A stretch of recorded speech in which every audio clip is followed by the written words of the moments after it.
All right, this next speaker is another close friend of mine. He's sales performance, high performance sales coach, life coach. He's the author of the book, Holy Shit, We're Alive, which is one of the best titles I've ever heard for a book. Just a close friend of mine, somebody that I always am learning from, somebody that I talk to when I want to learn more and get different views of things and ideas on things. So let's give it up, you guys, for Doug Cartwright. I'm really excited to be here. Let's give it up for Jimmy Rex. I mean, this is incredible. It's really special to see what he's put on. It's been cool as me and Jimmy have been friends for about a decade, and we've kind of been growing this.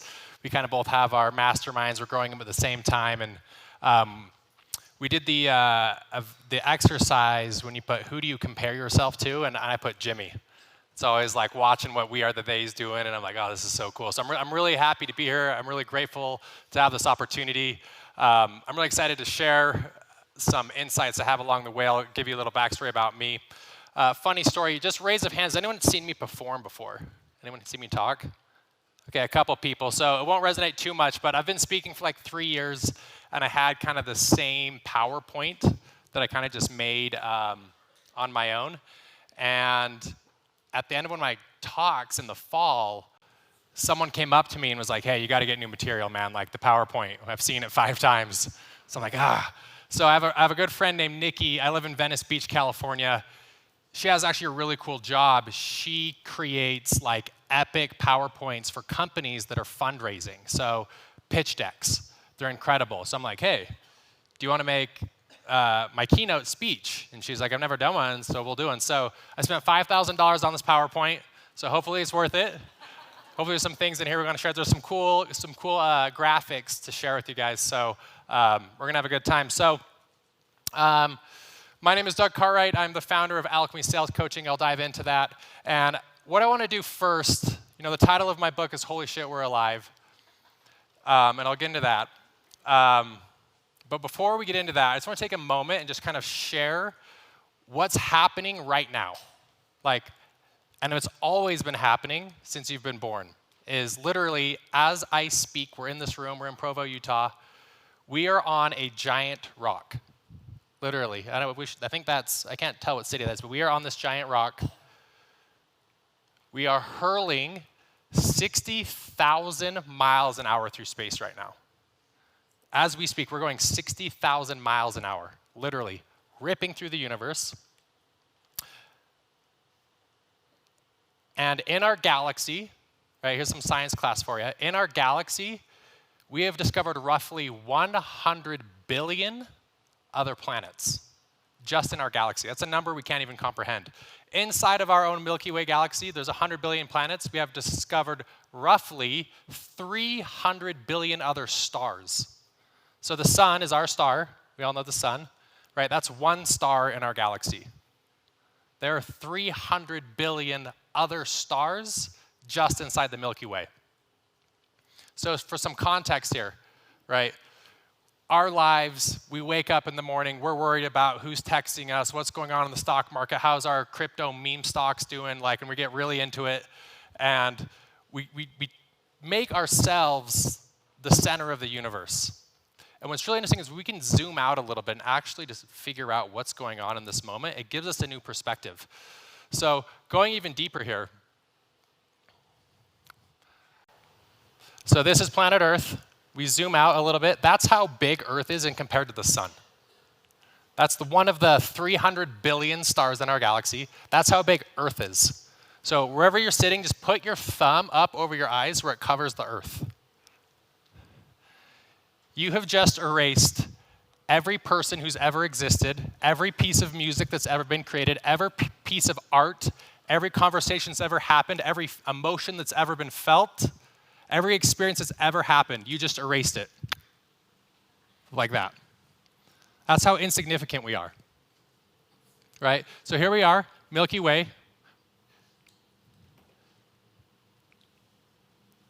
This is a fun picture. Every star you see at night, right? Who's had that moment you've been like, what's cool about Utah is we have some of the best dark sky in the world. You've been down to Zion, Moab, you look under that night sky and it's just like a moment of awe. You're just blown away of the magnitude of the stars. Every star you see is just in that little circle in the Milky Way. We're teeny. This photo right here, I think, is probably the most significant photo of our lifetime. So this photo, what this is right here, is in 1993, the Hubble telescope was out launching, and we were able to get really incredible images. We now, those that are space nerds, follow the James Webb telescope. It's the newer telescope. And we're getting some incredible images from that. What this image is right here is in 1993, they took the Hubble telescope and they put it out into the sky and they pointed it at the darkest part of the sky. So if you were to put a needle, like a push pin, and held it out in front of you, that tip of the needle is the size of this image. And they pointed it at that part of the sky for 3 days. They didn't think they were going to get anything back from this image. And when they magnified the image and got the images back, this is what they saw. 10,000 galaxies on a needle point in the sky if you were to look up, in the darkest image in our night sky. Right, so this next video, hopefully this will work. I have a video embedded into this. Hopefully it translates. But this next video is going to be the zoom out of this image. So I don't know if you guys need to hit play here. Maybe. Here we go, loading. So here's the zoom out of that image.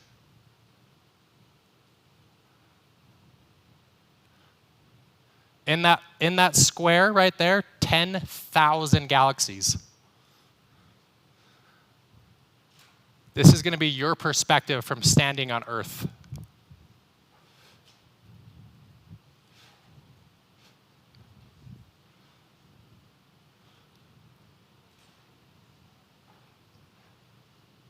It's something our mind can't even comprehend. You can't even see it anymore. And we're still zooming out. And this is literally happening right now. This isn't like fantasy. This is true in this moment. And it's still zooming out, and it still zooms out. It's the darkest part of the sky. We found 10,000 galaxies.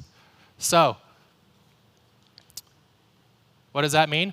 That means if you we've discovered roughly, in the whole known universe, 2 trillion galaxies. Number so big we can't comprehend. You times that by 100 billion planets. This is the number you get of possible planets in the universe today. I don't even know what that is. I'm not even going to try.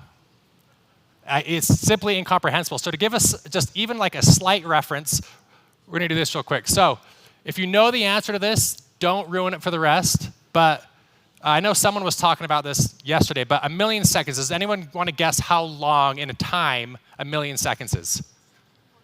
14 days. Any other guesses? 11 days. You know the answer, right? 11 days. Good job. Okay. If you know the answer, don't shout it out. This next part. 1 billion seconds. 1 billion seconds. Any guesses? Shout it out. 10 years. 30 years. Pretty close. 1 billion seconds. 31 years. That's the difference between 1 million and 1 billion. All right? You guys want to guess on 1 trillion seconds? Any guesses? Shout it out. Yeah, 31,000 years. 1 trillion seconds is 31,709 years. That number above that, it hurts. It hurts, right? And here we are on this planet Earth. This is we picked the right planet, I'll say that. Of all the planets we've discovered, there's not much going on. Guys, ladies, gentlemen, it's not about you, right? We live on the most beautiful planet, right? Planet Earth, we have amazing beaches, mountain ranges, cultures, food, animals. You go out, you can go to Saudi Arabia and have to run to the airport and get out of there really quickly, right? You can go and have amazing adventures across the world. If you look at what NASA has discovered out in the universe, there's nothing going on. Right? Elon Musk is talking about he wants to go to Mars. I'll take you to Mars right now. You'll be bored in 30 minutes. There's nothing happening on Mars. If you look out into the universe, this vastness of how big this thing is, we have discovered nothing. yet. I think we will. I think there's something out there. But we have the access to such incredible things. Do you imagine getting dropped off on Venus? Like there's nothing happening, right? But here we are, planet Earth. We have the most incredible opportunity. And guess what? We're still unhappy. We already hit the jackpot. A lot of other people have talked about the odds of being alive, 400 trillion to 1. And we fight with life. We're fighting. We're upset because life isn't happening the way we think it should, right? The reason we're unhappy, it comes down to this, plain and simple. It's not the planet, right? The reason you're unhappy is because life isn't unfolding the way you think it should. Bottom line, you have this perception of how life is supposed to be, right? How it should be. It doesn't happen that way, and then we go out and fight everybody. That's literally what it comes down to. You have this perception, this idea of how everything's supposed to be, then we go out into the world and we force it to be the way we think it should be. And then someone has a different perception and they're wrong. So, prime example of this, right? This is how messy life gets.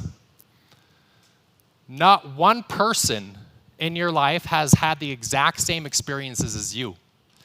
Right, so where does your perception of life come in? It comes in from your childhood. It comes in from the religion you were raised, from the schools you went to, the music you listened to, the shows you watched, the political beliefs that your parents had, right, that instill your creation. Not one person remotely even close has the same experiences as you.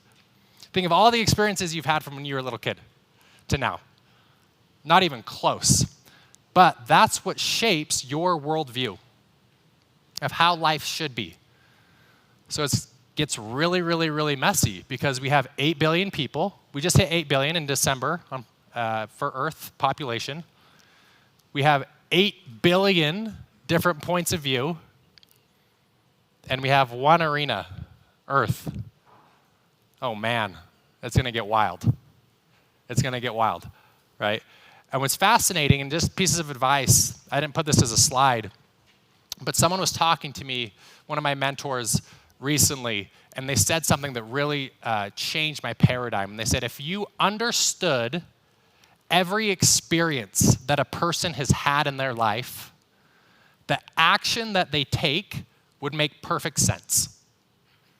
Not that it's right or moral or just or in integrity. It's just if you understood every experience someone's had, the way they were treated as a child, the relationship they just got out of, the political beliefs they had, how they present themselves in the world or the actions they take, it would just make sense to you. And when you understand that, it gives you a little bit more of an empathetic view of the world. So prime example, 2 years ago, COVID craziness, right? It got absolutely wild. We all got in Twitter fights. I got in Twitter fights with Jimmy. I have now changed a lot of my perceptions and views now. Jimmy was right. Vaccine didn't work, all right? It just didn't. It's reality. But to my point is this, is you had your belief system, you had the knowledge you were getting and the news you were watching, right? Your friends, your family, they were then influencing your perceptions, and then you then created a view of if someone should wear a mask or should not wear a mask. And if you saw someone doing the opposite of what you thought was right, you judged them. Raise your hand if you did that, right? We all did that. So I'm not saying which one was right and which one was wrong, but if you understood every single thing that was going on in that person's life, the decision that they made to or not to would make sense. And when we understand it in that capacity, right, it allows us to move through a little bit more empathetically. So, this is my mantra. This is my foundation of belief that I want to share with you guys. Most people try and go out into the world and fix everything so that it'll be okay. I need to go out, I need to hustle, I need to grind, I need to fix everyone, I need to get this girl to like me, I need to make this much money, I gotta get this political party to win so that I can finally be okay. How is that going for you? How's it going? Sucks ass. It's not working, right?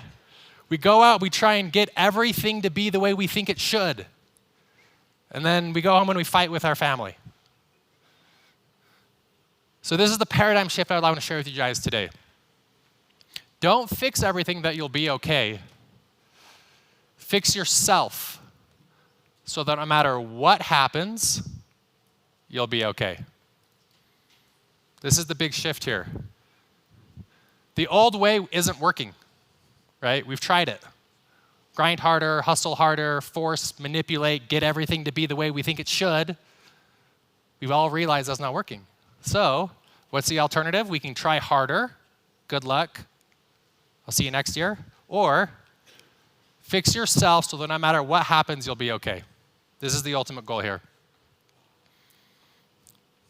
So, Travis was up here earlier. He was talking about Sadhguru, deep spiritual teacher. This is one of his quotes. True success is when life is happening inside of you in a beautiful way. The previous speaker, he mentioned a quote that I love. He says, we don't want the thing. We don't want the Ferrari. You don't want the immaculate wedding, right? You want the experience you think that thing will bring. You want the feeling of feeling motivated, alive, enriched, full of love, connected, inspired. That's what we all desire, is we want the feeling we think the thing will bring. So true success, true happiness, is when you fix yourself in a way so that no matter what happens, you'll be okay, and then life is happening inside of you in a beautiful way. That's my ultimate goal, at least. So, holy shit, we're alive. That's my book. If you haven't, has anyone read it by chance? A couple people. Hey, thank you. Super fun read. Hit #1 Amazon bestseller, which was really exciting. I totally hacked the system on that, by the way. Hired a PR firm. I got on like 75 podcasts. I had them all drop it on on launch day. Was telling people to post. I totally hacked the whole system to get that. So it's cool to have it there, but sometimes you just got to hustle a little harder. So I've also built an app called The Daily Shifts. Jimmy's an investor in that. And this is a personal development platform, personal development app based in mindfulness. So you're not only going to have your goal setting, but there's going to be breathing exercises, things like that. I built that app in 2019. It's been really fun to explore that and move through that as well. So what I want to talk about today is the stories we tell ourselves of why we're not enough, right? A lot of us, the foundation of everything I just said is there is a belief, and I'm not the first person to talk about it this weekend, a lot of people have, is we have what I call the lie, right? The lie is we tell ourselves a story when we are children, right? 0 to 6, 0 to 12, whatever it may be. We tell ourselves a lie of why we're not enough. And then what we do is we spend the rest of our lives trying to prove that lie false. Trying to validate yourself, trying to feel like you're enough, trying to feel accepted in the world. And the lie can come from a lot of different places. A lot of us have been bullied. A lot of us felt like we weren't smart enough. Our parents got divorced, right? There's a lot of inputs, experiences that then create our worldview. My lie, that's actually not me. This is props to Nikki. She found a pretty good stock photo, kinda. But my story growing up was I was a fat kid. I have this very distinct memory that popped back up doing EMDR therapy, which I highly recommend if you haven't done that, of being teased on the playground in 2nd grade for wearing size extra large shorts when I was only 7. And I then embraced this story that, hey, if I'm fat, I don't belong. And women will never like me. Why would a woman ever want to be with a fat kid? So I then created techniques and tools growing up through junior high of how to overcome that. I got to be really funny. I have to be really cool. I'll be the nice guy to try and get acceptance and love from others. Because at my core, I was broken. That was the lie. The lie is I'm the fat kid. I don't deserve love. So that was my lie. So in the sake of the conversation, I'm going to skip a big part of my middle story. But I know what happening is I then, with this foundation and this belief of I'm not enough and I'm the fat kid, right? I got really, really lucky because I then started working at Vivint when I was 20. I got kicked off of my Mormon mission. I kind of left my Mormon faith at this point, and I was looking for anything to get that validation back to be enough. So when I was 20 years old, I got recruited to work at Vivint. And I know there's quite a few people in here that I used to work with. And I kind of came out of the gates as a 20-year-old super hot. Figured it out really, really quick, started making money really, really fast, recruited all my friends, got really into sales training, did a lot of sales training videos for Vivint, was the company sales trainer there, and started making a lot of money. So if my foundation was, I'm not enough, I don't belong, I'm the fat kid, and then I start making money, it's like, oh, baby, this is my ticket out. So I was the rep. I know a lot of us are familiar with summer sales here. I was the rep that literally, like, when I got my first back-end check, I'm 20 years old, I get a check for $80,000, right? If you got a check now, you're all smart, you buy real estate property or invest, do some private equity deals. No. I took that check straight to, those are some of my stats, I'm gonna pull that out here, but took that check straight to the Porsche dealership, baby. And then staged the perfect fall photo, got a photo, and then posted that thing on my Tinder. You know what I mean? It was like, look at this, baby. I got money. And I had a lot of fun in my early 20s. I made a lot of money. I made $1 million by the time I was 24. And coming from a place of insignificance, coming from a place of lack, coming from a place of I'm not enough, you give the fat kid money, I'm going to use that money to buy my validation. So I blew it all. I spent all of it. But I had a lot of fun. I'm a big sports guy, so I went on a lot of trips. There's a picture of me and Jimmy who went to the Final Four. Me and Jimmy actually made a couple of really cool bets. I think I won the I think I paid for him for the Final Four here on a bet. Because, by the way, I hate BYU football. I can't stand BYU. I'm a diehard Ute. Let's go. And so we always do a BYU Utah bet on who's going to win more games. And he won one year, I bought him Final Four. Then I won one year, and we got tickets to the first ever college football playoff. We sat front row with that one. But I had a lot of fun, so I spent my money. And as you can see, I did this intentionally. A lot of the photos I'm posting here are literal screenshots from Instagram. Because I'm going to go on these things, I'm going to post, and guess what? I'm going to make sure you know about it. Right? I need the likes, I need the validation, I want to know who's commenting. I got to make sure my crush is watching it. Right? I'm checking my story to see if she's looking at it, you know what I mean? Right? And I had a lot of fun, and there's some fun stories along the way too. I'll share them for the sake of time. I'll share two quick stories. This fun one is at the NBA Finals, sitting second row. There's a picture of LeBron. I'm sitting next door to David Robinson. So that year, I'm selling Vivint. I'm in San Antonio, Texas. And it was like a Wednesday night. And I pull out my phone and I realize, I'm like, oh shit, the finals are tomorrow. I'm like, I gotta go to the finals. And so I called my mentor at the time, who was my regional, and I was like, hey, I've never done this before, but if I sell 4 accounts before 4 p.m., do I have your blessing to go to the finals? He's like, if you sell 4 before 4, you can do whatever the hell you want. I'm like, sweet. So I'm driving to area, and I have like no leads. And then I remember I have like this card in my car. I knocked on this guy's door previously, and he was like trying to shoo me away. It was night, and he's like, hey, just take my card, call me later. And I was just like, whatever, he's just trying to get rid of me. So I see the address on the card, and I drive to it, and it's one of those like older houses where it's like an insurance house now, where like they sell their insurance out of there. I'm like, oh, cool, okay, there's something here. So I show up like I'm supposed to be there, and I talk to the secretary. I'm like, hey, I'm here to see Mike. He gave me his card. She's like, okay, cool, come in. And he invites me in, and he sits me down, and he's like, Kesh, show me what you got. So I pull out my iPad, and I show him the video, and this dude is giving me like 0 buying signs, just like silent. And I can't get a read on him at all. And so the video plays, and I'm kind of like, all right, so what would provide the most value for your home? Go through the whole pitch, and then finally he just goes, hasn't said a word. He goes, I'll do the camera system at the office, and I'll do the basic security at my house. And I'm like, oh shit, cool. So sign him up, I got 2. It's like 3 o'clock now, and I've got 2. I have to get 2 more. So this is back in the day before everything was electronic, and I had like actual paperwork. So I had to drive the paperwork to his house for my technician to go do the install. So I drive the paperwork. We're in Texas, baby, and they just like to hang out, and the girls got big hair, and all the wives are really fun. So I knock on the door, and his wife answers, and she's like, come on in, sweetie. And I'm like, hell yeah. And so we're hanging out, and she's giving me like some sweet tea, and she's like, where are you from? I'm like, I'm from Utah. And she's like, oh, that's so great, blah, blah, blah, blah, blah. Her friend's there, and they're drinking wine. She's like, what y'all doing? I'm like, oh, check this out, ma'am. You're going to love this. And so I show her the iPad, and she's like, I want that. And she's like, yeah, you do. Sign here. And so she signs up, and I'm like, holy shit, it's 3:30, and I have 3. I've got 30 minutes. And I'm like, all right, ma'am, I need one more deal. Who do you think I can go see?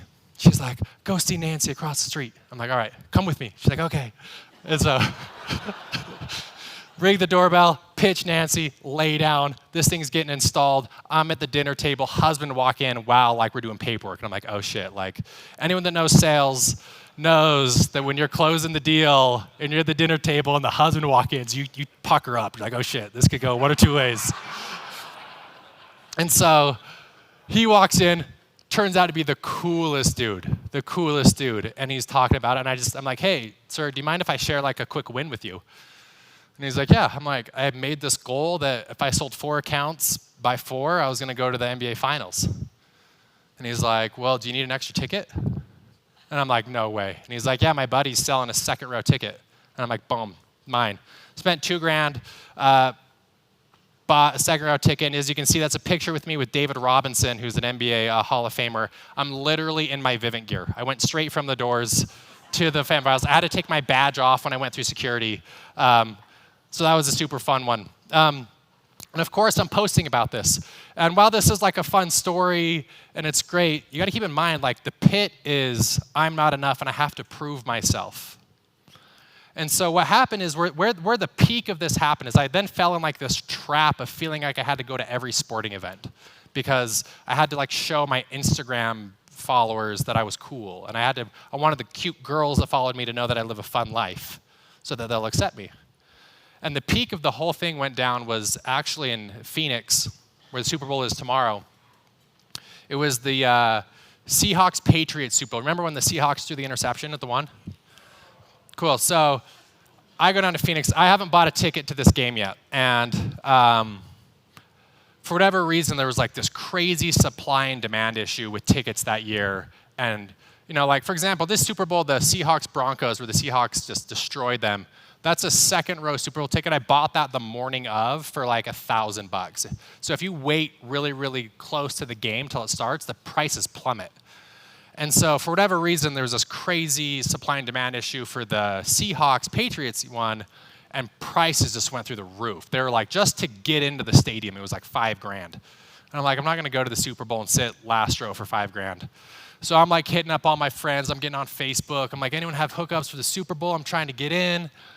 Long story short, for the sake of time, my buddy Aaron is half Navajo Indian and Native American, and his family works there with the tribe, and they were gifted 2 tickets from Dan Snyder as part of like, it was when they were dealing with the naming issues, and so out of like grace, they gave the tribe 2 tickets to the Super Bowl, and the tribe decided not to take them, but they not to send any representatives, but they still had the tickets. So long story short, my buddy's like, hey, I've got 2 tickets. They're in a suite. I'm going to sell them, but I'll sell one to you for $15,000. And I'm like, done. Pull out my Chase account, wire this dude $15,000 for a Super Bowl ticket, because I felt like I had this pressure to go. And so we walk up, we go in, there's this big like bodyguard in front of the door. He's like standing like this.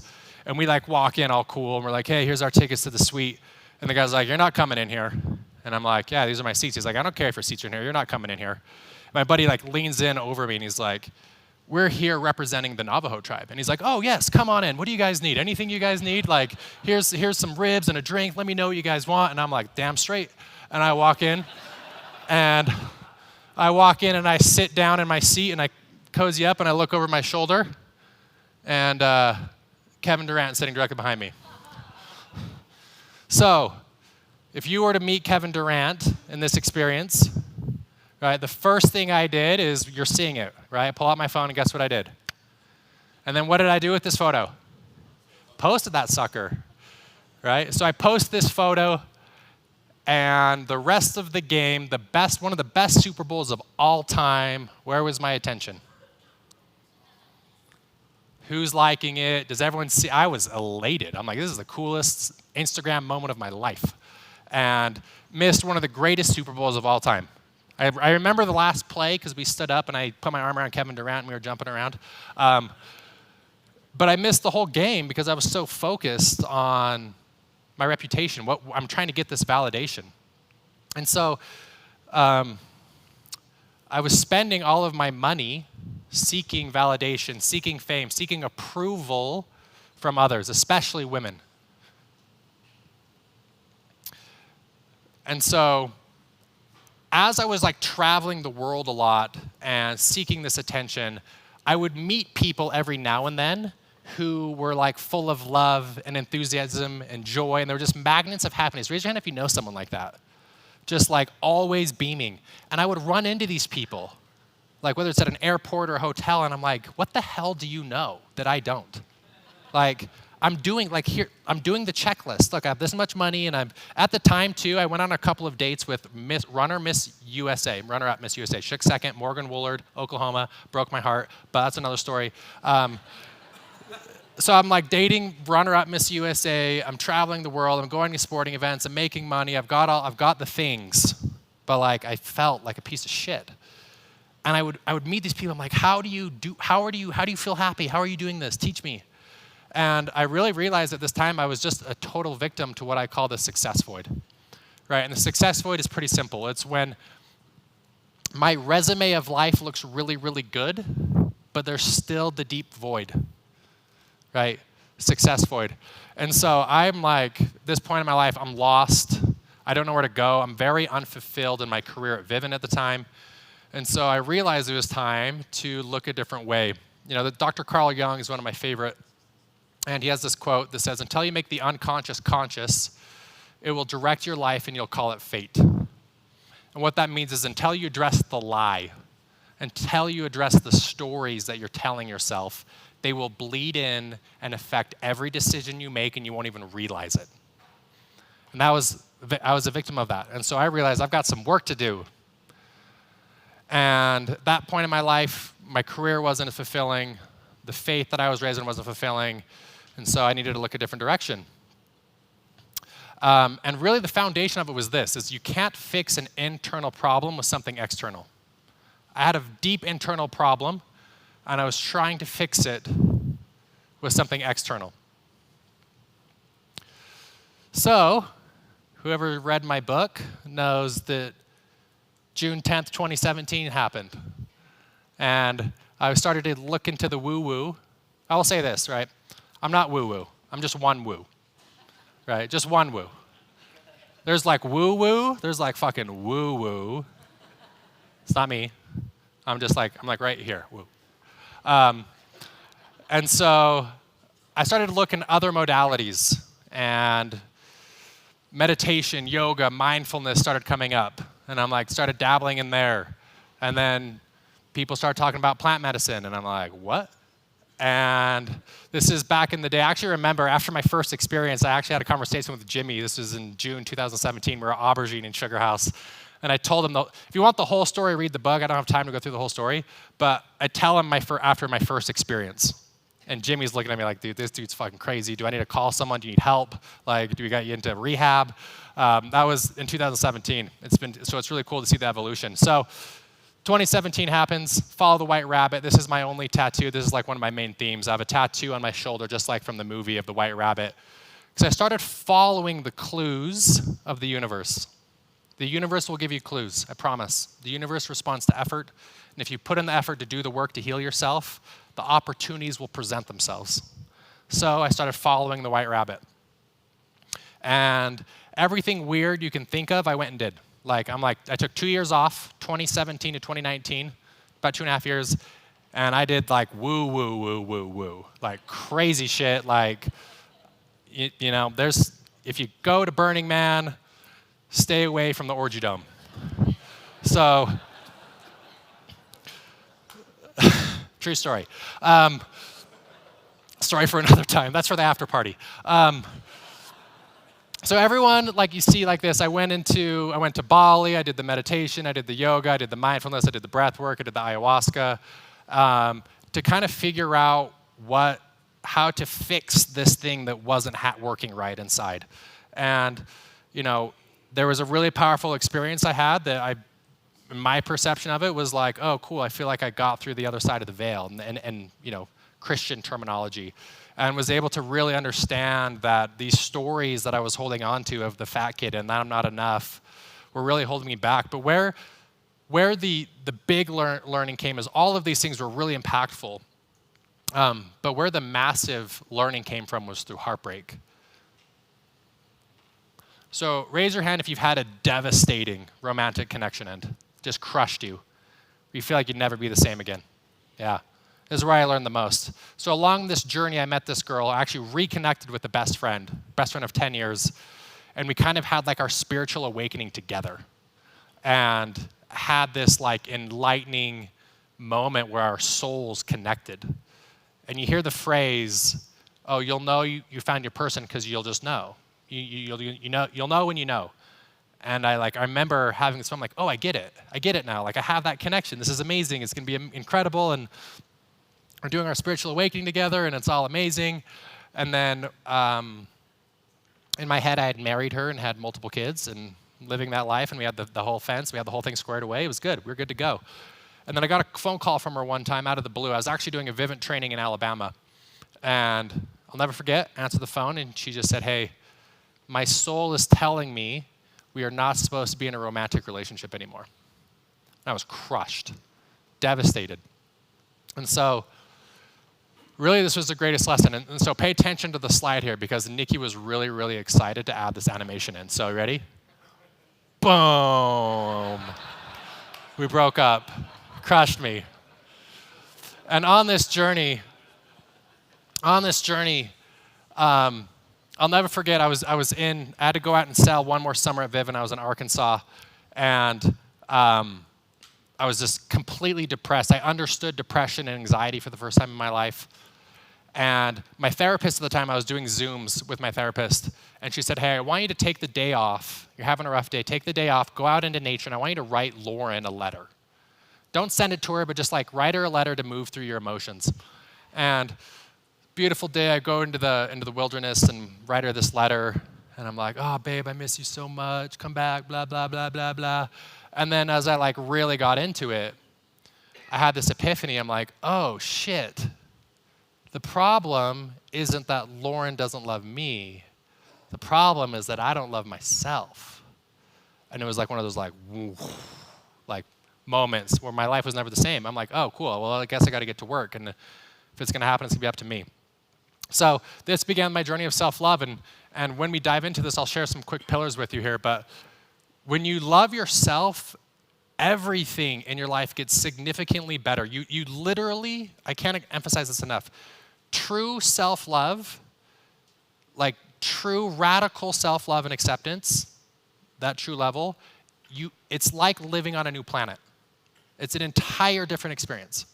Because the old way is trying to solve the problem, right? How do I get things to be the way I think they should be? How do I hustle? How can I get the money? How can I get the career? How can I get the fame? And you're like, well, as soon as things get together just around the corner, then everything's going to be okay, right? Who's had that way? Like as soon as we're right there, and if we just get around the corner, we'll be good, right? And you live that way forever, right? So when you truly love yourself, life switches from an exhausting problem you're always trying to solve to a beautiful, wonderful experience to be had.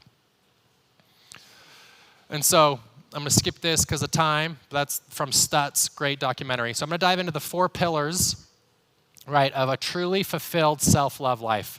And it goes into our human experience. So as humans, we experience the world 4 ways. Physically, we have our physical body, touch, taste, smell, sight, sound. We have our emotions. We feel love, enthusiasm, joy, excitement, right? We have our thoughts, that are the talking mind, always going blah, blah, blah, blah, blah. And we have our spiritual selves. And then you throw all 4 of those together, and they give you a body, and you drop you on earth, and it gets pretty wild. So these are the 4 pillars that I have found that must be embraced to magnify a life of self-love. Pillar number 1 is the physical belief that I am enough. This piece is huge. Because when you feel like you are enough, something happens. When you have radical self-love and acceptance, something happens. You get this unwavering confidence to express the truest, most authentic version of you. Because it doesn't matter how it lands. The fear of failure subsides. It'll always be there. It subsides. But you don't care what other people think. You don't care how other people respond to you. Because you already know at your core, your value doesn't depend upon someone else's opinion. And if you get to that place, you go to a whole new world. So pillar number 1, belief that I am enough.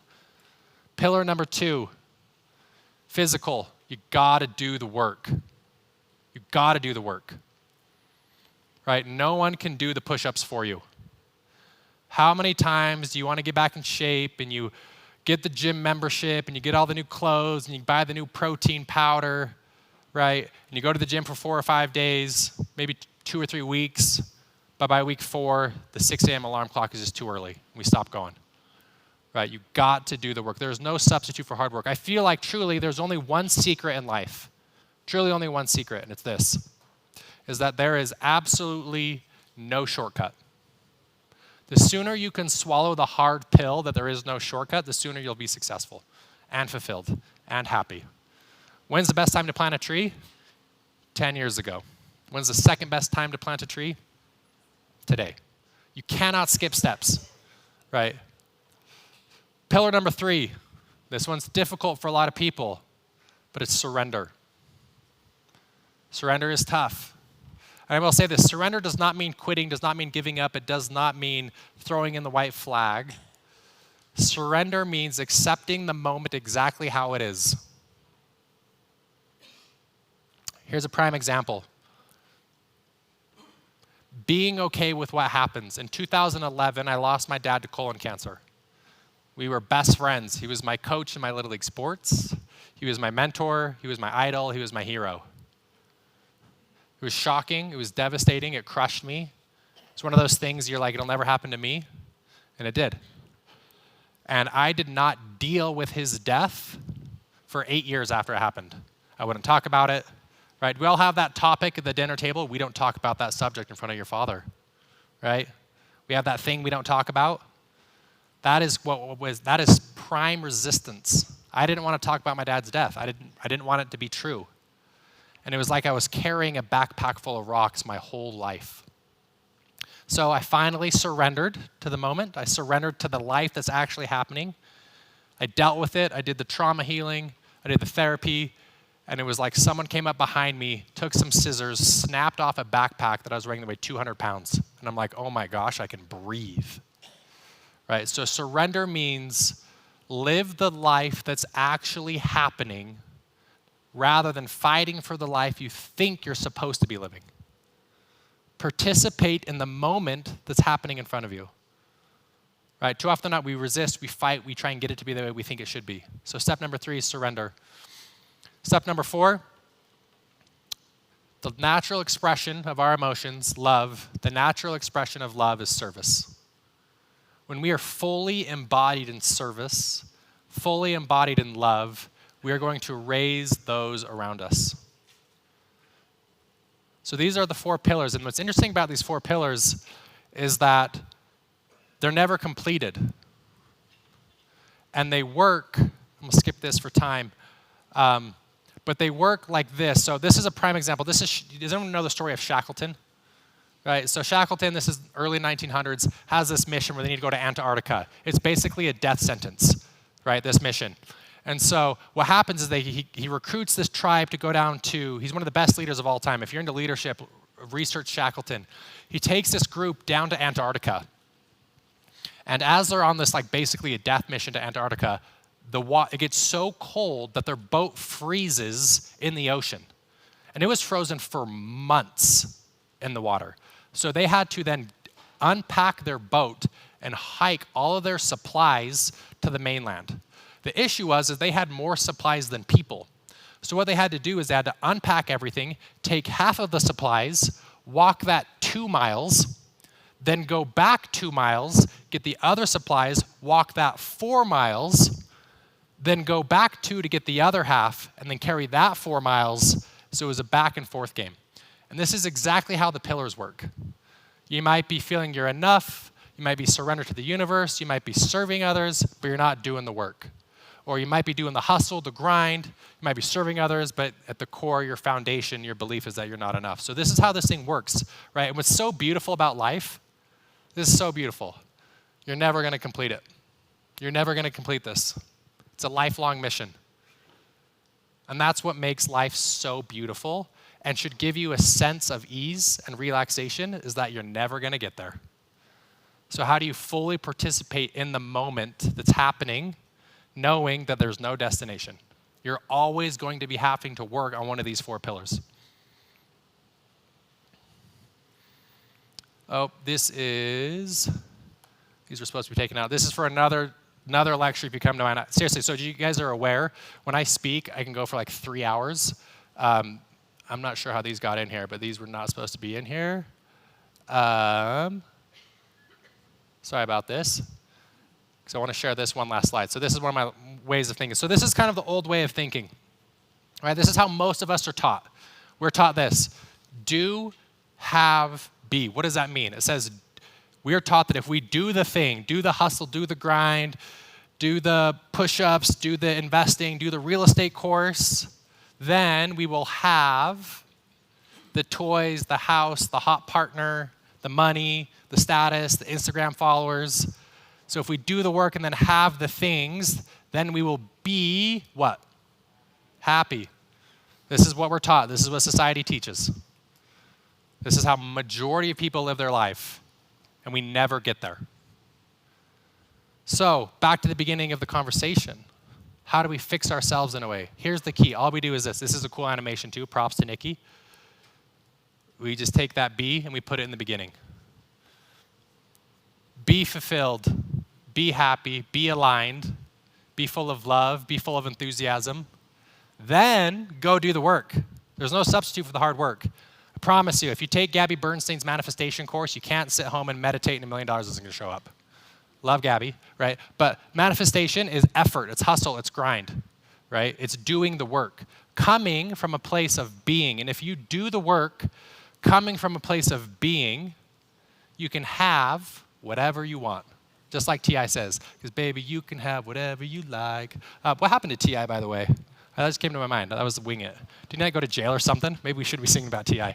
I love T.I. He was my favorite in high school. But this is the key here, is how do we get into the state of being? And it's these 4 pillars here. So this is a quote I want to share with you guys. This is a transformational idea for me that happened a couple years ago.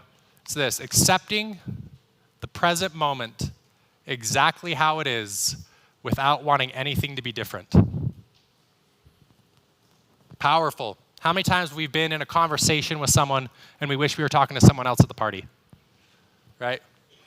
How many times have you been in situations with family, with friends, and you're checking your phone? We hear a lot that time is our most valuable asset. I disagree. It's valuable. I think our most valuable asset is our presence. Being present with someone is our most valuable asset, because if you are with someone, you're spending time with them, and you're not present, that's actually a waste of time. You've wasted that person's time, you wasted your own. So I would encourage you to embrace this idea. Can you sit in a situation? Like I said, this doesn't mean that the situation is right or moral or just or in integrity. It's just before you can interact with the moment, you have to accept the moment. Right? So accepting the present moment exactly how it is without wanting anything to be different. Right? If you want the secrets of the universe, think in terms of energy, frequency, and vibration. That's our guy, Nikola Tesla. Right? Foundation of all this, ladies and gentlemen, it's this: life itself.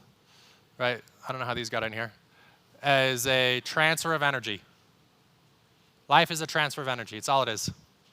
So the key here is, how do we get ourselves in an energetic state that we are feeling our best, so we can perform our best, so we can show up as our best selves for our loved ones, for our families, for our friends, for our communities, and for our businesses.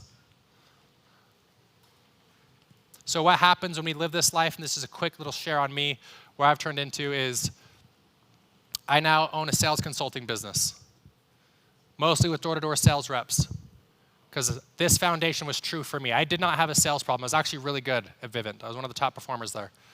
right? I didn't have a sales problem. I had a personal problem that's affecting my sales. This is true for your business. This is true for your relationships, right? You don't have a business problem. You don't have a sales problem. You have a personal problem that's affecting your sales. So I decided I'm going to launch my own organization. I launched a company called Alchemy. And once again, these slides, little issue on the slides. Let's dive in deeper. So it's a personal development platform based in mindfulness, just skipping through here.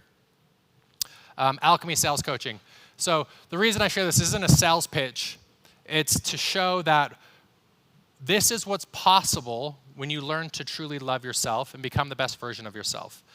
If I never did the work, if I never focused on healing, if I never focused on that I'm enough, if I've never addressed the stories, I would not be up here, and I would not have started an organization, and I would not be helping others and being a vessel to raise the vibration. And I say this because you owe it not only to your loved ones, but to God or the universe, I use the word universe, to become the best version of yourself. If you truly want to give back to God, right, the universe gave you this moment. You get to live on planet Earth right now. Given everything that's vastness in the universe, you get this moment in front of you. The most gratitude and the best thing you can do to give back to God is to become the highest, truest, most authentic, expressed version of you. That's all I got. Thank you, guys.